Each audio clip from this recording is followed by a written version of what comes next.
Merhaba arkadaşlar, ben Atakan. Bugün Minecraft oynuyoruz sizlerle. Pek oynamam bu oyunu ama webcam ile bir girişim olsun derim. Sizler için bu videoyu yaptım. İşte çok kötü yerde doğduk.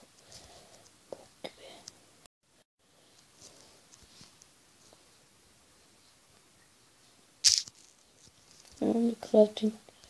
Kostümüm vardı benim, ninja kaplumbağalardan Leonardo'yu yapmıştım ben.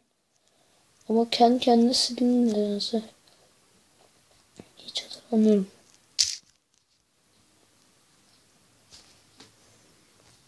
Düşük sesle konuşuyorum çünkü akşam saat kaç? 12:30.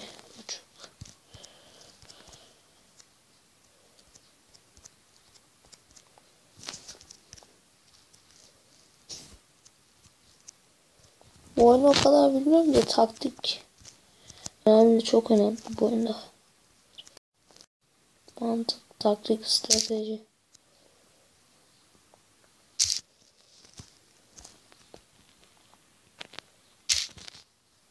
Her insanda azıcık bir mantık olması gerek yani.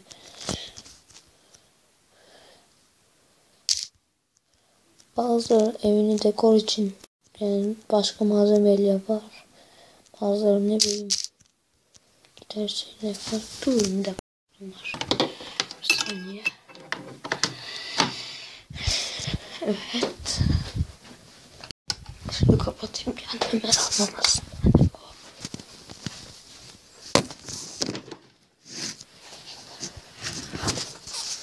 Evet.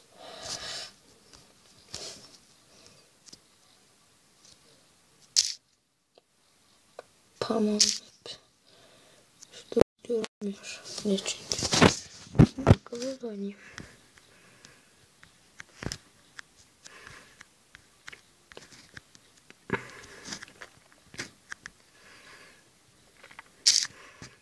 İlk biraz oluruz. İkinci bölüme de bir ev yaparız.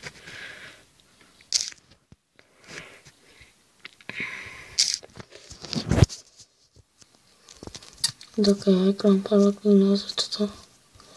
Bir şey gözükmüyor.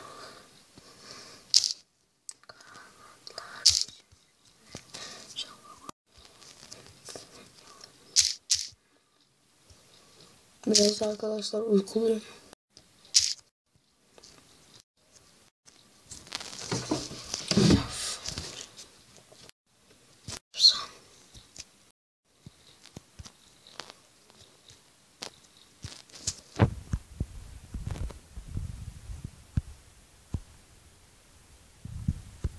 Bunları kesip uğraşmak istemiyorum. O yüzden ben istek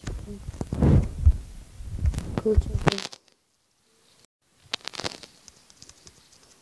Ya öldürmez.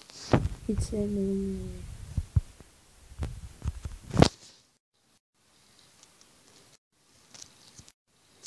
Bu oyunda küçük domuzlar ve kurtlar tanınıyor ya. Onları öldürmeyi sevmiyorum.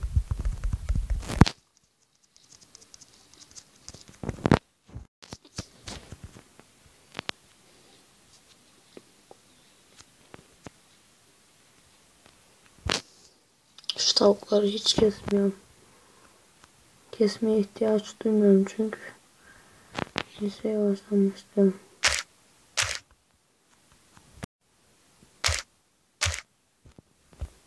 Yanlış taktik yaptım ama uğraşasım yok.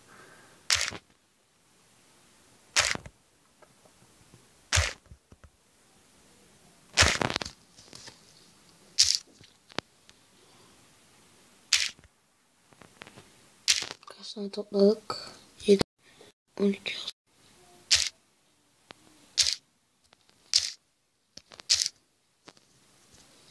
Tamam. Neyse arkadaşlar, videonun sonuna gelelim. İlk bölüm böyleydi. Beğendiyseniz beğenmeyi unutmayın lütfen. Bu serinin devam etmesini lütfen beğenmeyi gerçekten unutmayın. Görüşmek üzere, bay bay.